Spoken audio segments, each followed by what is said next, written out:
आपकी YouTube channel study Mishra 22 में मैं आप सभी लोगों का हार्दिक स्वागत करता हूं। आज ये इकोनॉमिक्स की क्लास है।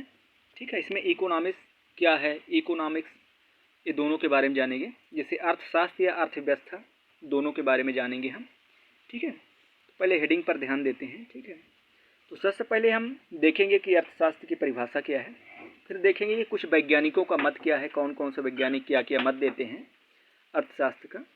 इसके बाद देखेंगे कि इसके प्रकार क्या हैं। ठीक है, और इसके बाद देखेंगे अर्थव्यवस्था। ठीक है, तो जब अर्थव्यवस्था देखेंगे तो अर्थव्यवस्था के प्रकार में देखेंगे, जैसे खुली बंद अर्थव्यवस्था, विकासशील अर्थव्यवस्था, विकसित अर्थव्यवस्था, पूंजीवादी, मिश्रितवादी, सारी चीज़ें देखेंगे। और फिर अर्थव्यवस्था के क्षेत्र देखेंगे, जो प्रथम क्षेत्र होगा, द्वितीय क्षेत्र होगा, तृतीय क्षेत्र होगा। इन तीनों चीज़ों के बारे में भी देखेंगे, इसलिए वीडियो में पूरा बने रहिएगा। यदि वीडियो आपको पसंद आती है तो वीडियो को लाइक कीजिएगा, सब्सक्राइब कीजिएगा तथा शेयर करना मत भूलिएगा। ठीक है, तो आइए स्टार्ट करते हैं।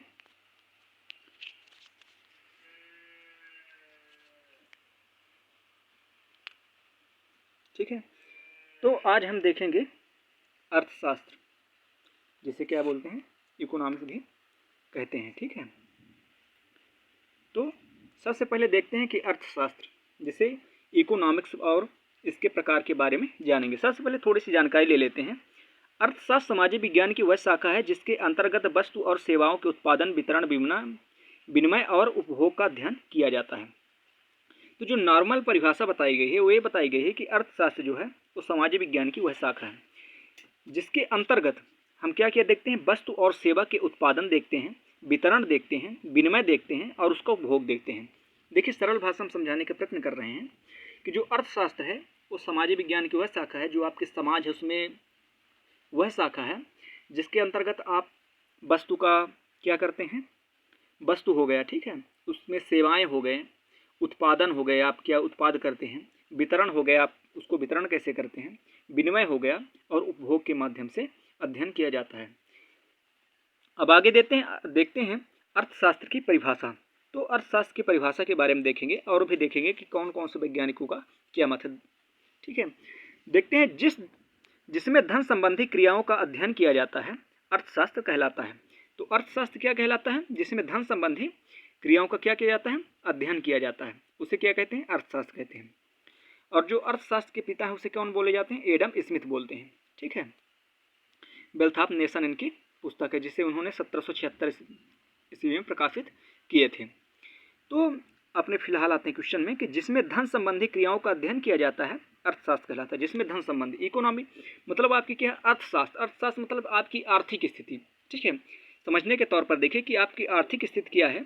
ठीक है, इसके माध्यम से आप यदि देखना चाहते हैं कि अर्थशास्त्र जो सामाजिक विज्ञान की शाखा है जिसके अंतर्गत क्या किया जाता है, आपकी वस्तु, सेवाएं और उत्पाद, वितरण, विनिमय का उपभोग किया जाता है, ये चीज़ हमने आगे पढ़ चुके हैं। तो यही चीज़ बताया गया है अर्थशास्त्र की परिभाषा में कि जिसमें धन संबंधी क्रियाओं का वर्णन किया जाता हो या अध्ययन किया जाता है, जिसमें धन की, आपके पास धन कितना है, ठीक है, वो चाहे एक समाज के तौर पर हो या एक देश के अंतर्गत, वह क्या कहलाता है, अर्थशास्त्र कहलाता है।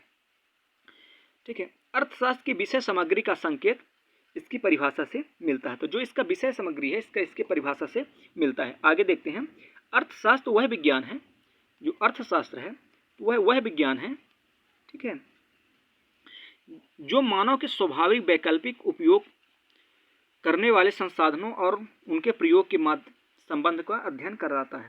तो जो अर्थशास्त्र है वह क्या है, विज्ञान, जो अर्थशास्त्र वह विज्ञान है जो मानव के स्वाभाविक विकल्प उपयोग करने वाले संसाधन और उनके प्रयोग के मध्य संबंध का अध्ययन कराता है। तो मतलब इसको यदि सामान्य भाषा में समझा जाए तो जो आप उपयोग करते हैं, जो वस्तु उपयोग करते हैं, जैसे कपड़े हो गए, गाड़ी वगैरह, जो भी हो गया, मकान हो गया, ठीक है, ये सारे संसाधनों का, जो भी संसाधन वगैरह आप जिसका भी उपयोग करते हैं, ठीक है, तो उनके प्रयोग के मध्य संबंध को क्या करता है, अध्ययन कराता है।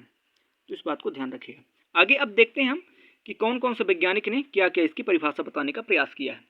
जो आपके प्रथम प्रसिद्ध अर्थशास्त्री एडम स्मिथ हैं, उन्होंने 1776 में प्रकाशित अपनी पुस्तक an inquiry into the nature and the causes of the wealth of nations, तो जो उनकी पुस्तक का नाम, उनकी पुस्तक का क्या नाम है, वेल्थ ऑफ नेशंस, जिसकी उन्होंने कब प्रकाशित किए थे, तो 1776 में उन्होंने क्या किए थे, सन 1776 में प्रकाशित किए थे। कौन किए थे? एडम स्मिथ जी। तो जो एडम स्मिथ जी हैं, उनके कहने का अर्थ ये है कि वो ये कहते हैं कि अर्थशास्त्र जो है वो धन का विज्ञान माना गया है। क्या माना गया है? धन का विज्ञान माना जाता है। तो जो यदि ये परीक्षा में आए कि अर्थशास्त्री एडम स्मिथ द्वारा प्रकाशित जो पुस्तक है उनका क्या नाम है, तो वेल्थ ऑफ नेशंस नाम है। ठीक है, वेल्थ ऑफ नेशंस नाम है। ठीक है, और इनके कहने क्या है कि अर्थशास्त्र को धन का विज्ञान माना जाता है। अर्थशास्त्र को क्या माना जाता है? धन का विज्ञान माना जाता है। आगे देखते हैं, डॉक्टर मार्शल जो दूसरे नंबर के वैज्ञानिक हैं, उनका मत वो हैं, कौन है? Doctor Marshall. उन्होंने 1890 में प्रकाशित अपनी पुस्तक, उनकी प्रकाशित पुस्तक का नाम है अर्थशास्त्र के सिद्धांत। उनके पुस्तक का क्या नाम है? अर्थशास्त्र के सिद्धांत, जिसका प्रिंसिपल ऑफ इकोनॉमी में अर्थशास्त्र की कल्याण संबंधी परिभाषा देकर इसको लोकप्रिय बना दिया है। तो जो डॉक्टर मार्शल हैं, उन्होंने कब पुस्तक प्रकाशित किए थे?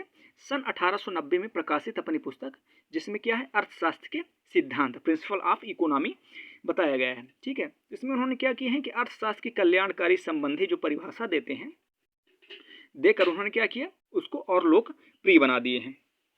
इस बात को ध्यान रखिएगा। आगे देखते हैं, तीसरे नंबर के जो वैज्ञानिक हैं, ब्रिटेन के प्रसिद्ध अर्थशास्त्री लॉर्ड रविन्स ने सन 1932 में अपनी प्रकाशित पुस्तक an essay on the nature and signification of economic science, इनकी जो एक पुस्तक है उन्होंने लिखे हैं कि जो उनमें लिखे हैं कि अर्थशास्त्र को दुर्लभता का सिद्धांत माना जाता है। अर्थशास्त्र को क्या माना जाता है? दुर्लभता का सिद्धांत माना जाता है। उनकी पुस्तक क्या है? An essay on the nature and signification of economic science है। तो इसमें क्या बताए गए हैं कि अर्थशास्त्र को दुर्लभता का सिद्धांत माना है। किसने माना है? तो आपके जो प्रसिद्ध वैज्ञानिक ब्रिटेन के हैं अर्थशास्त्री डॉक्टर रविन्स ने, लॉर्ड रविन्स जो हैं, उन्होंने बताए हैं। तो इन बात को ध्यान रखिएगा। ठीक है, इस संबंध में उनका मत है कि मानवीय आवश्यकता असीमित है तथा उसको पूरा करने में जो साधन है वह सीमित है। तो यह इनके जो आपके ब्रिटेन के प्रसिद्ध अर्थशास्त्री लॉर्ड रविन्स हैं, जिन्होंने अपनी 1932 में पुस्तक लिखे हैं, उनका मानना यह है कि जो मनुष्य है उनकी आवश्यकताएं क्या है? असीमित बताए हैं। उन्होंने क्या बताया कि जो मनुष्य है उसकी आवश्यकताएं असीमित है तथा उसको पूरा करने के जो साधन हैं वो क्या है? सीमित है। जो चौथे नंबर के आपके अर्थशास्त्री हैं वो बताते हैं, जो आधुनिक अर्थशास्त्री सैमुएल्सन हैं, उन्होंने बताते हैं, क्या बताते हैं सैमुएल्सन जी? कि अर्थशास्त्र को विकास का शास्त्र कहते हैं, साइंस ऑफ ग्रोथ। इन्होंने क्या बताया है कि साइंस ऑफ ग्रोथ यानी अर्थशास्त्र को विकास का क्या बताया है? शास्त्र बताया है। ठीक है, अब ये मत हो गए। अब जानते हैं कि अर्थशास्त्र के पिता के बारे में, तो इस बात को ध्यान रखिएगा। देखिए, अर्थशास्त्र के पिता जो है वो एडम स्मिथ को माना जाता है। अर्थशास्त्र के पिता कौन माने जाते हैं? एडम स्मिथ को माना जाता है, को अर्थशास्त्र का पिता कहा जाता है। उन्होंने एक पुस्तक लिखी थी, जो एडम स्मिथ जी थे, उन्होंने क्या की? एक पुस्तक लिखे जिनका नाम था वेल्थ ऑफ नेशंस, जिसे 1776, जिसमें दुनिया के सभी देशों की संपत्ति के बारे में बताया गया है। एडम स्मिथ स्कॉटलैंड के रहने वाले थे। जो एडम स्मिथ जी थे वो कहाँ रहने वाले थे? स्कॉटलैंड के रहने वाले थे। ठीक है, और इसकी राजधानी क्या है? स्कॉटलैंड की एडिनबर्ग या एडिनबर्ग है। ठीक है, एडिनबर्ग या एडिनबर्ग कह सकते हैं। ठीक है, यह किंगडम का एक देश है, यूनाइटेड किंगडम का एक देश माना जाता है स्कॉटलैंड। इस बात को ध्यान रखिएगा। देखिए, तो आते हैं अपने प्रश्न पर कि जो एडम स्मिथ हैं, तो एडम स्मिथ को क्या बोला गया है? अर्थशास्त्र का पिता माना जाता है। उन्होंने अपनी पुस्तक लिखे थे जिसका नाम क्या था? वेल्थ ऑफ नेशंस, जिसे सन 1776 में, जिसमें दुनिया के सभी देश, जितने भी देश हैं, उनके संपत्ति के बारे में बात की गई है। एडम स्मिथ जो थे वो स्कॉटलैंड के रहने वाले थे। स्कॉटलैंड की राजधानी क्या है? एडिनबर्ग या एडिनबर्ग। ठीक है, यह यूनाइटेड किंगडम का एक देश है। इस बात को ध्यान रखिएगा। अब चलिए, एक टॉपिक आपका खत्म होता है, दूसरा टॉपिक आता है अर्थशास्त्र के प्रकार। जो अर्थशास्त्र है, इकोनॉमिक्स, उसके प्रकार के बारे में देखते हैं। अर्थशास्त्र को दो भागों में बांटा गया है। जो अर्थशास्त्र है उसे दो भागों में बांटा गया है, जिसे व्यष्टि माइक्रो एवं समष्टि मैक्रो इकोनॉमी कहा गया है। ठीक है, समष्टि अर्थव्यवस्था या व्यष्टि अर्थव्यवस्था, दो अर्थव्यवस्था के बारे में बताया गया है। जो व्यष्टि है उसे माइक्रो तथा जो समष्टि है उसे मैक्रो। अब थोड़ा सा इसके बारे में देखते हैं। ठीक है, सबसे पहले आता है आपका व्यष्टि अर्थशास्त्र। जो माइक्रो इकोनॉमी है, ठीक है, इसको क्या बोलते हैं? Micro economy. व्यष्टि अर्थशास्त्र का पिता जो है रेगनर फ्रिच को कहा जाता है। जो रेगनर फ्रेश हैं उनको क्या कहा जाता है? व्यष्टि अर्थशास्त्र का पिता कहा जाता है। माइक्रो के अंतर्गत हम बहुत छोटी स्तर पर बात करते हैं। इससे इस तरह याद रखेंगे कि मोबाइल में माइक्रो सेट कार्ड होता है, मतलब जो वो पहले से ही छोटा कर दिया गया है। अर्थात व्यष्टि मतलब छोटा। व्यष्टि अर्थशास्त्र के कुछ उदाहरण भी हैं। देखिए तो क्या बताया गया है, हम सामान्य भाषा में समझाते हैं। व्यष्टि का मतलब क्या होता है? माइक्रो। व्यष्टि का यदि आप इंग्लिश में देखेंगे तो माइक्रो मतलब छोटा, ठीक है ना, बहुत छोटा। ठीक है, तो जो आपकी फ़ोन में सेट कार्ड लगी, एसडी कार्ड जिसे मेमोरी कार्ड भी कहते हैं, ठीक है, तो उसको और छोटा कर दिया गया है। ठीक है, तो यही बताने का प्रयत्न किया गया है कि जो व्यष्टि अर्थशास्त्र के पिता रेगनर फ्रेश को कहा जाता है। जो माइक्रो के अंतर्गत हम बहुत से छोटे स्तर की बात करते हैं, बहुत छोटे स्तर की बात करते हैं। इससे इस तरह याद रखे जा सकते हैं कि जो इसे इस तरह से याद किया जा सकता है जैसे माइक्रो सेट कार्ड होती है, बहुत छोटे स्तर पर होते हैं। ठीक है, मतलब वो पहले से भी छोटे कर दिए गए हों। ठीक है, तो इस विषय पर ध्यान रखिएगा। अर्थात जो व्यष्टि मतलब छोटा। व्यष्टि अर्थशास्त्र के कुछ उदाहरण हैं। ठीक है, तो अब इसको उदाहरण के बारे में देखते हैं। देखिए व्यष्टि का मतलब आप समझ चुके हैं, सबसे छोटा जिसमें भी ये है तो व्यष्टि अर्थशास्त्र कहलाएगा या माइक्रो इकोनॉमी कहलाएगा।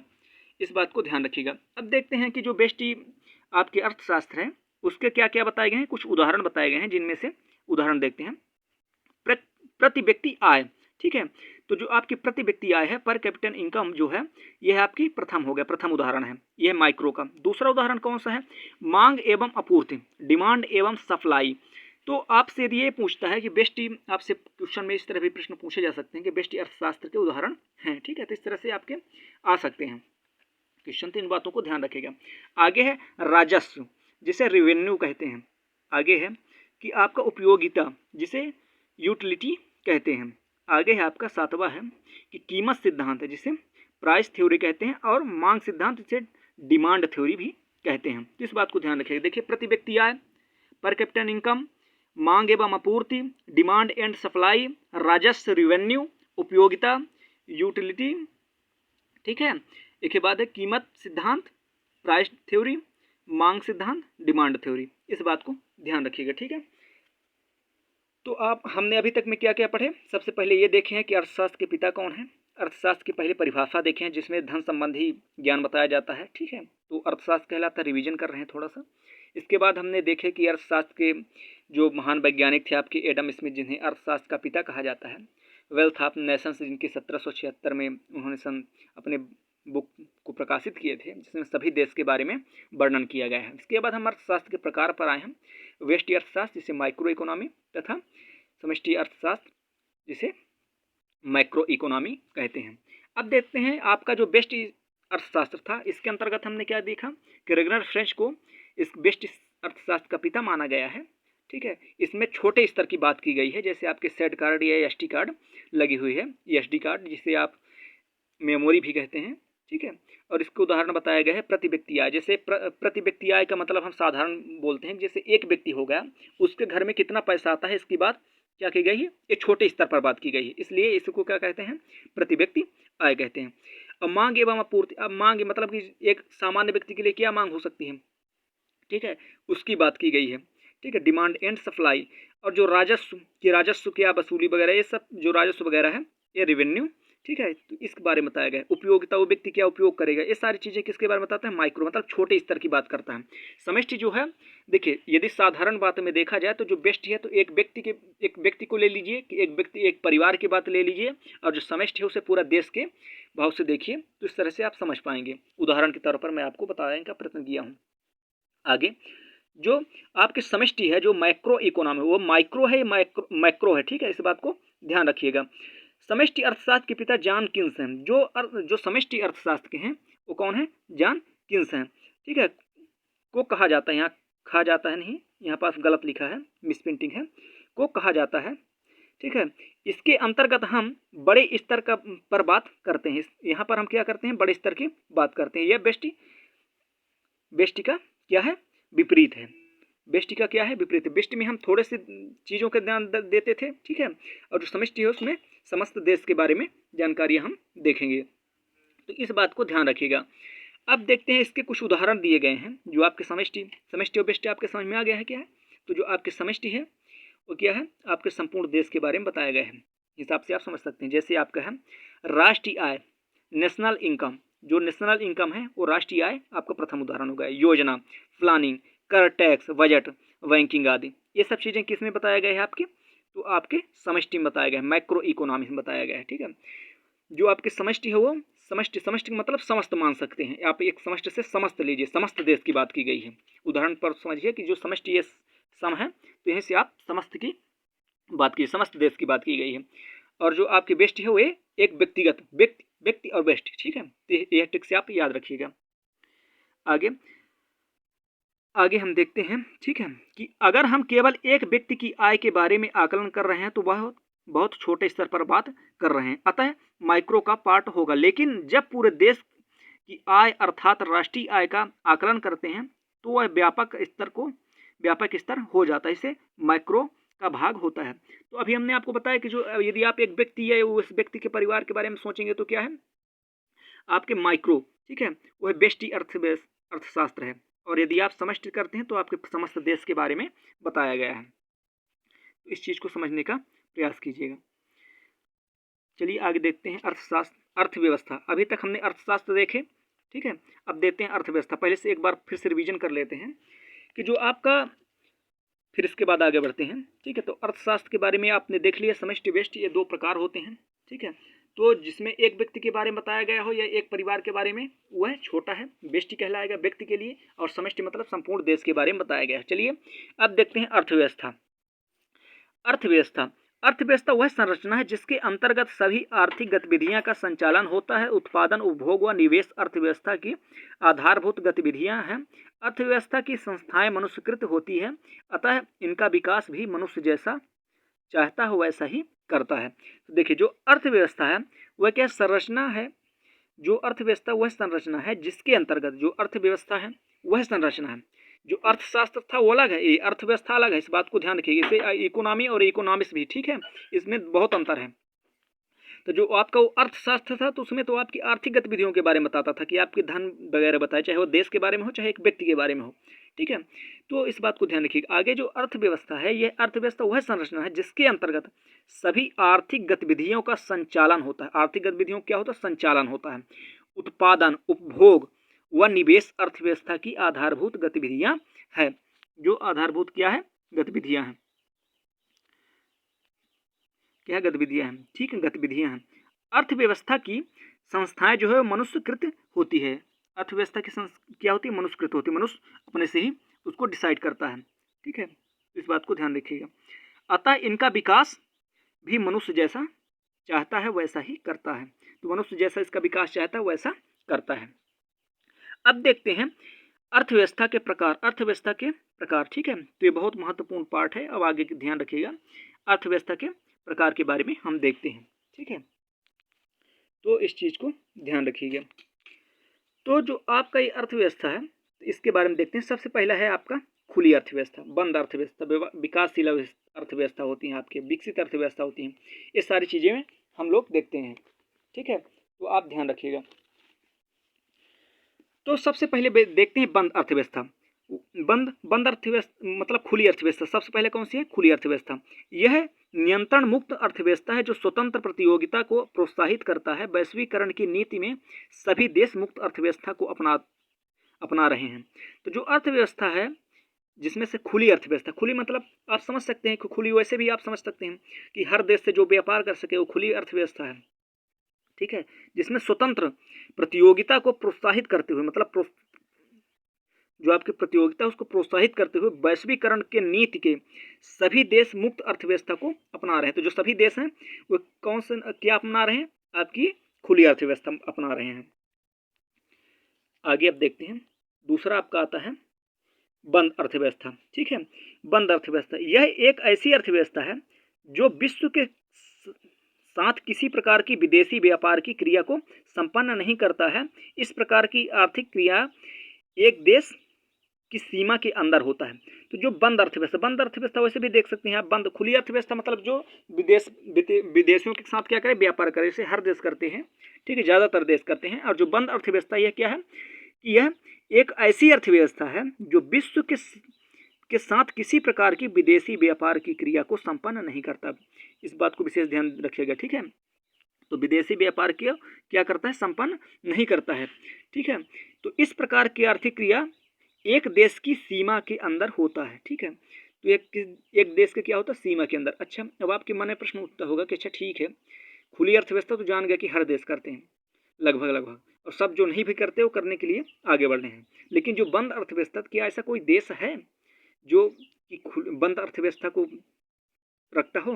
तो हाँ, तो एक ऐसा आपका देश माना जाता है जो ब्राज़ील है, वह बंद अर्थव्यवस्था को ही अपनाता है, ठीक है। उस पर देख सकते हैं ऐसा, क्योंकि वो बहुत कम ही विदेशी व्यापार मतलब ना के बराबर करता है, इसलिए उसको ऐसा कह सकते हैं कि ब्राज़ील जो है वो क्या है, बंद अर्थव्यवस्था उसमें पाई जाती है। आगे जो विकसित अर्थव्यवस्था, अब देखते हैं विकसित अर्थव्यवस्था।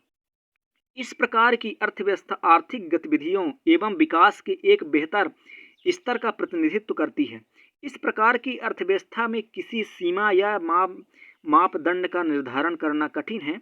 इस प्रकार की अर्थव्यवस्था के देशों में से यूएसए और जापान जैसे देश आते हैं, जिनकी नागरिकों की प्रति व्यक्ति आय उच्च और बेहतर जीवन के आधार पर विकसित देश कहा जाता है। तो सबसे पहली बात हम फिर से देखते हैं एक बार, कि जो इस प्रकार की जो विकसित अर्थव्यवस्था है, ठीक है, तो यह क्या करता है, आर्थिक गतिविधियों एवं उसके विकास को बेहतर स्तर का प्रतिनिधित्व करता है। इस प्रकार की अर्थव्यवस्था में किसी सीमा या मापदंड का निर्धारण करना क्या होता है, कठिन होता है। इस प्रकार की अर्थव्यवस्था के देश जैसे यूएसए, जापान जैसे देश हैं, ठीक है, जिसकी नागरिकों को प्रति व्यक्ति आय उच्च और बेहतर जीवन का आधार मिलता है, वहाँ विकासशील। अच्छा चलिए, परिभाषा मैं आपको सामान्य तौर पर बताता हूँ। विकसित अर्थव्यवस्था मतलब जहाँ की हर एक चीज़ यानी विकासशील हो चुकी है, आपके पूरे एकदम विकसित हो चुकी है। जैसे आप बोलते ना, तो ऐसे आपके यूएसए, जापान, अमेरिका वगैरह जो आपके हैं, यहाँ के क्या है, विकसित अर्थव्यवस्था विकसित है। आपके वहाँ की क्या है, वहाँ की अर्थव्यवस्था विकसित है, यह आपको बताया गया है, ठीक है। तो ये परिभाषा के माध्यम से आप ध्यान रखिएगा। आगे देखेंगे, अब देखते हैं कि जो विकासशील अर्थव्यवस्था के बारे में देखते हैं, ठीक है। तो जो विकासशील अर्थव्यवस्था है, इस प्रकार की अर्थव्यवस्था में ऐसे देश आते हैं जो अपनी पिछड़ी व्यवस्था से उच्च विकास की ओर प्रयासरत हैं, जैसे भारत। तो जो विकासशील अर्थव्यवस्था है, इस प्रकार की जो अर्थव्यवस्था में से क्या है, ऐसे देश आते हैं जो पिछड़ी अवस्था से उच्च विकास की ओर प्रयासरत हैं, जैसे भारत हो गया। भारत पहले हमारा क्या था, गुलाम था, तो पहले से अब क्या है, कुछ बेहतर है, इसलिए ये क्या है, प्रयासरत है। ऐसे देश कौन से मान जाते हैं, भारत मान जाते हैं। विकासशील और विकसित आपको दोनों समझ में आ चुके होंगे। विकसित में क्या है, जिसमें एकदम पूरे उनकी नागरिकता क्या हो, कि उनकी नागरिकता क्या हो, पूरी तरह से विकसित हो गई हो, उनकी नागरिकता के पास जो करेंसी हो, पैसा हो, अच्छे घर में रहते हो, है ना, ये चीज़ मान सकते हैं। और जो विकासशील है, विकासशील मतलब कि वो प्रगति पर लगा हुआ है, जैसे हमारा देश धीरे धीरे प्रगति की ओर बढ़ रहा है। आगे देखते हैं पूंजीवादी अर्थव्यवस्था। जो पूंजीवादी अर्थव्यवस्था है, इसके विषय में हम देख रहे हैं, ठीक है। तो इस प्रकार की अर्थव्यवस्था बाजार की शक्ति अर्थात मांग और आपूर्ति के सिद्धांत के अंतर्गत स्वतंत्र रूप से कार्यरत है। यह क्या करता है कि इस जो पूंजीवादी अर्थव्यवस्था है, ये क्या करता है, इस प्रकार की अर्थव्यवस्था बाजार की शक्तियाँ अर्थात मांग और आपूर्ति के सिद्धांत के अंतर्गत स्वतंत्र रूप से क्या करता है, कार्यरत होता है। इसे बाजार अर्थव्यवस्था के नाम से भी जाना जाता है। इसे कौन से अर्थव्यवस्था के नाम से जाना जाता है, बाजार अर्थव्यवस्था के नाम से। अब देखते हैं, तो इसने क्या बताया कि जो पूंजीवादी अर्थव्यवस्था है, ये क्या किया जाता है कि इस प्रकार की अर्थव्यवस्था में जो है तो बाजार की शक्तियों के बारे में बताया जाता है, कि मतलब कि जो आपकी ये बाजार व्यवस्था है, ठीक है, तो आपकी पूंजीवादी जो अर्थव्यवस्था है वो क्या बताता है कि आपकी इस प्रकार की अर्थव्यवस्था बाजार की शक्ति अर्थात मांग और आपूर्ति के सिद्धांत के अंतर्गत स्वतंत्र रूप से कार्यरत होती है। यहाँ की जो शासक कहेगा वैसा ही कार्य होगा। अच्छा, तो आपके मन में आएगा कि जो विकास जो आपकी पूंजीवादी अर्थव्यवस्था है वो कौन कौन से देश में पाए जाते हैं। तो जो पूंजीवादी अर्थव्यवस्था हुआ आपके यूएसए, यूके, नीदरलैंड, स्पेन, इन सारे देशों में क्या पाया जाता है, आपके पूंजीवादी अर्थव्यवस्था पाया जाता है।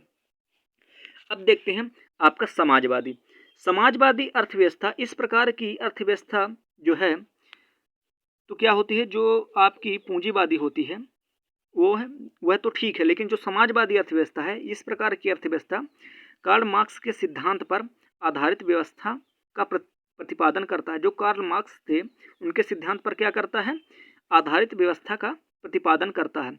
इसके अंतर्गत उत्पादन के समस्त संसाधनों पर राज्य और समुदाय पर नियंत्रण रखता है।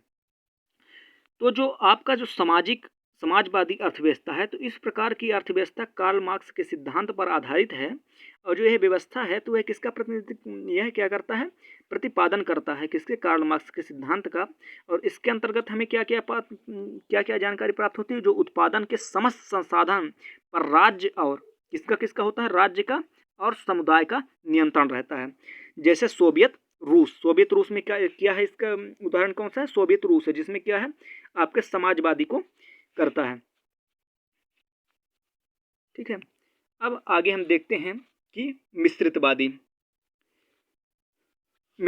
अर्थव्यवस्था। इस प्रकार की अर्थव्यवस्था में समाज और पूंजीवादी अर्थव्यवस्था का मिश्रण होता है। इसमें क्या होता है, समाज और पूंजीवादी दोनों का मिश्रण होता है।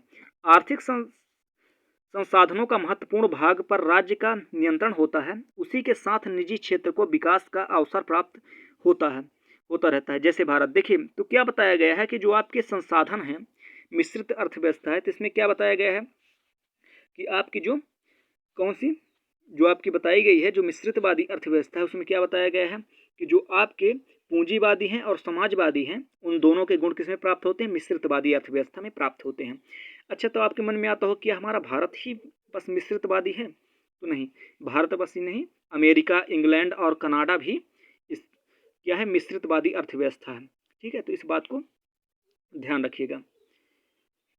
ठीक है, तो क्या बताएगा, निरंतर होता है और उसके साथ निजी क्षेत्र को विकास का अवसर प्राप्त होता है। जो निजी क्षेत्र होता है उसका क्या होता है, अवसर प्राप्त होता है। अच्छा, अब यहाँ पास हमने अमेरिका का नाम लिया है, तो आप ये मत सोचिएगा कि जो विकासशील देश है, तो विकासशील देश में उसका नाम है, तो विकासशील देश अलग है और मिश्रितवादी अर्थव्यवस्था अलग है। ये अर्थव्यवस्था है, वो विकासशील देश है। ठीक है, इन दोनों में फर्क है।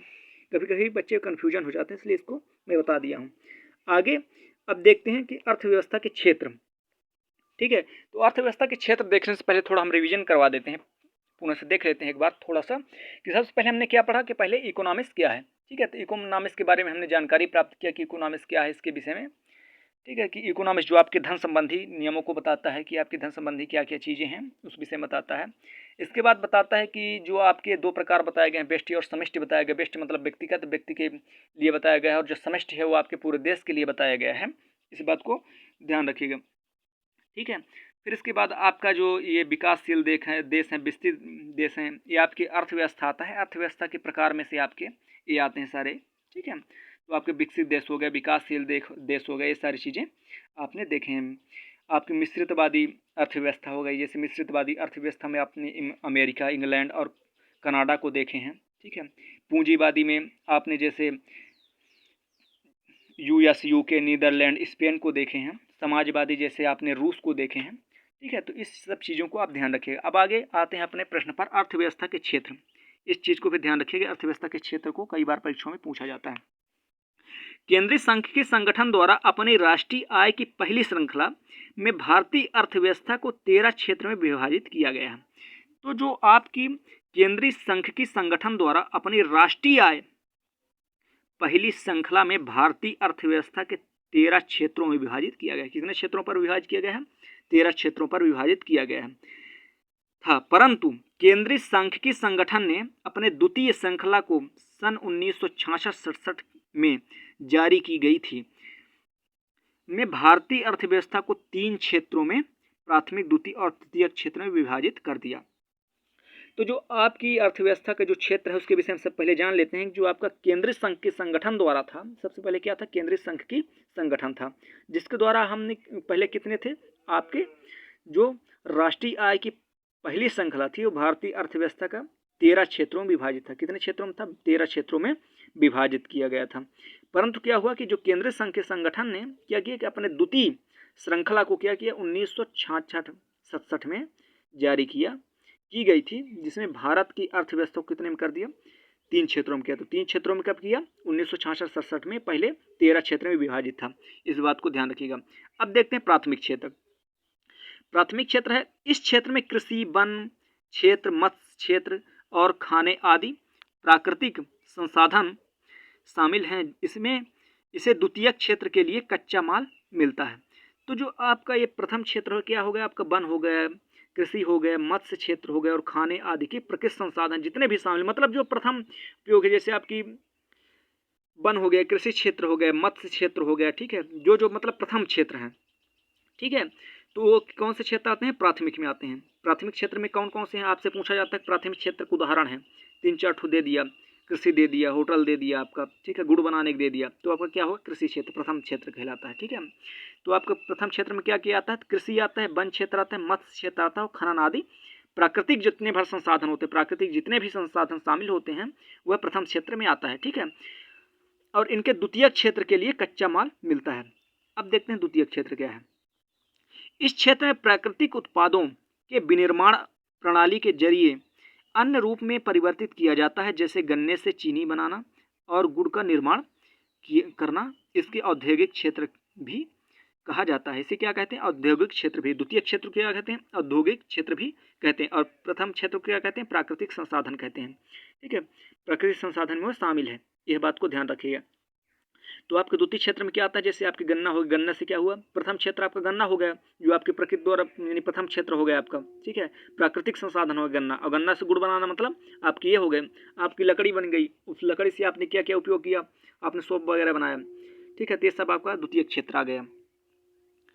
चलते हैं अब तृतीय क्षेत्र में। तृतीय क्षेत्र में आते हैं। आपको जो तृतीय क्षेत्र है, तो इस क्षेत्र में परिवहन, शिक्षा, होटल, भंडारण आदि संचार और सामुदायिक व्यक्ति एवं व्यक्तिगत सेवा शामिल होते हैं। इसे सेवा का क्षेत्र भी कहते हैं। तो जो आपका ये क्या कहलाता है, पहली बात आपने क्या सीखा है कि इस क्षेत्र में परिवहन होता है।